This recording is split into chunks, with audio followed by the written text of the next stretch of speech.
সবাই কেমন আছেন? আশা করি সবাই অনেক অনেক ভালো আছেন। আল্লাহর অশেষ রহমতে আমরা অনেক ভালো আছি। আর আজকে আরেকটি ভিডিও নিয়ে আপনাদের মাঝে চলে এসেছি সকাল সকাল। আর সকাল সকাল টেবিলের উপরে দেখছি যে কলা পাকছে। এই কলাটা আমার শ্বশুরবাড়ি থেকে আনা কলা। তো কাঁচা কলাগুলো আব্বা কেটে দিয়েছিল গাছ থেকে। তো এখন আসার পরে দেখেছি 2-3 দিন পরেই কলাগুলো পাকা ধরেছে। তো বাড়ির গাছের কলা খেতে খুবই মজা। তো আপনাদের সাথেও শেয়ার করলাম কলাগুলো পাকা ধরছে। আর সে বাবা আস্তে আস্তে এই কলা মনে হয় না থাকবে। এরপর দেখেছি সোনিয়া গাছ থেকে আম পেড়ে এনেছে। মানে এই আমগুলোর সাইজ খুব ভালোই বড়, কারণ এর আগে যখন আম ভর্তা খেয়েছি ফার্স্ট টাইম, তখন ওই আমটা ছিল অনেক ছোট। আর এই কয়টা আম গাছ থেকে পেড়ে এনেছে। এই আমগুলা মানে একেবারে টসটসা, মানে কাঁচা আমের ভর্তা খেতে খুবই মজা, মানে গাছ থেকে পেড়ে এনে। তো সাথে ছিল শুকনা মরিচ, তারপর বিট লবণ, ধনিয়া পাতা আর একটু চিনি, কারণ কাঁচা আমে যদি চিনি না দেওয়া হয় তাহলে ওই আম এত টক থাকে, খাওয়া সম্ভব না। তো এই জন্য একটু চিনি দিয়ে ভর্তাটা করলে খেতে একটু টেস্ট অন্যরকম লাগে।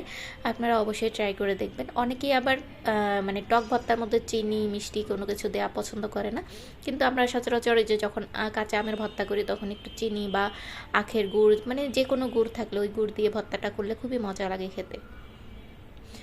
তারপর এই যে ভর্তাটা আমি এখন মেখে নিচ্ছি, সোনিয়া কেটে দিয়েছিল, তো আমি এখন মেখে নিচ্ছি। ভালো করে মেখে নিলে এই ভর্তাটা খেতে খুবই মজা লাগে।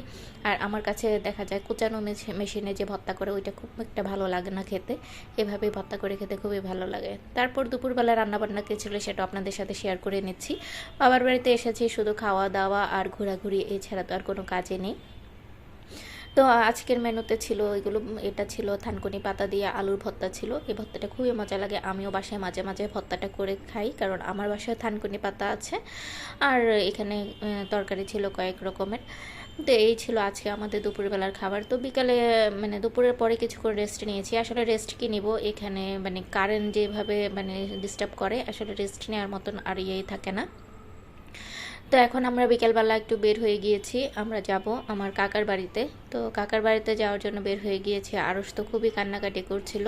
ও মানে আমি সোনিয়া বাড়িতে কাজ করে, তো ভাবলাম যে সোনিয়া বাড়িতে থাকুক আর আমরা যাই। তো এখন আরস যাবে, সোনিয়াকেও সাথে নিতে হবে, ওকে কোনোভাবে একা নিয়ে যাচ্ছিল না আর কি। তো সেজন্য একটু অপেক্ষা করছিলাম সোনিয়া রেডি হয়ে আসবে। আর এদিকে আরস কান্নাকাটি করে একাকার করে ফেলেছে। আর এদিকে আমরা বের হয়েছি, আর পুকুরের দৃশ্যটা আপনাদের সাথে একটু শেয়ার করে নিচ্ছি। এটা হচ্ছে আমাদের বাড়ির পিছন সাইডে, এখানে এই পুকুরটার ভিউটা খুবই সুন্দর, তাই আপনাদের সাথে শেয়ার করলাম। আর ওই যে সামনে যেটা দেখা যাচ্ছে সেটা হচ্ছে পারিবারিক কবরস্থান, আর এখানে আমার দাদা দাদির কবর আছে। প্রতিবারই আমরা যখন কাকার বাড়িতে যাই এই রাস্তাটাতে আসি, তখন এই কবরস্থানটাও আপনাদের সাথে আমি শেয়ার করেছি। এর আগেও কয়েকটা ভিডিওতে আছে, শেয়ার করেছি, আপনারা যারা আগে দেখেছেন তো দেখেছেন। তো এই কবরস্থানটা মানে এখন আরও অনেক সৌন্দর্য বর্ধন করেছে, অনেক ফুল গাছ লাগিয়েছে, তারপর বিভিন্ন রকমের গাছ সাইড ওয়াল করে। আগে ছিল এটাতে হাফ ওয়াল, এখন পুরাটাই ফুল ওয়াল করে দিয়েছে। তো এই যে আরও মানে দৌড়াচ্ছে, ও একা একা দৌড়াই যাচ্ছে, কারণ এই রাস্তাটাতে খুব একটা গাড়ি মানে চলে না, কারণ এই মানে এখানে আশেপাশে অনেকগুলো রাস্তা আছে দেখে আপনাদের এই যে এই রাস্তাটাতে খুব একটা কম চলে গাড়ি, কারণ এখানে মাত্র 3টা বাড়ি, আমাদের বাড়ি, তারপর মাঝখানে আরেকটা বাড়ি, এরপর আমার কাকাদের বাড়ি। তো এই জন্য মানে বেশিরভাগ এই রাস্তা দিয়ে এই 3 বাড়ির মানুষই ইউজ করে, আর অন্য মানুষ অন্য রাস্তা দিয়ে যায়, কারণ এলাকার তো চারপাশে এই রাস্তা থাকে। আর এই যে এখানে যে ফুল গাছগুলো, জবা ফুলের কালারটা খুবই সুন্দর। এখানে 3 কালারের জবা ফুল আছে, হালকা গোলাপি ছিল, তারপরে এটা সাদা ফুল ছিল। এই ফুলটা আমার কাছে খুবই ভালো লাগে, সাদা গোলাপি, আর এটা হচ্ছে হালকা গোলাপি। আর প্রথমে যেটা দেখেছি সেটা ছিল গাঢ় গোলাপি, গাঢ় গোলাপি না, ওটা ম্যাজেন্টা কালার ছিল। আর এই যে এই গাছটাতে আমি গতবার যখন এসেছিলাম দেখেছি একদম বাগান বিলাস ভর্তি, কিন্তু এবার নেই।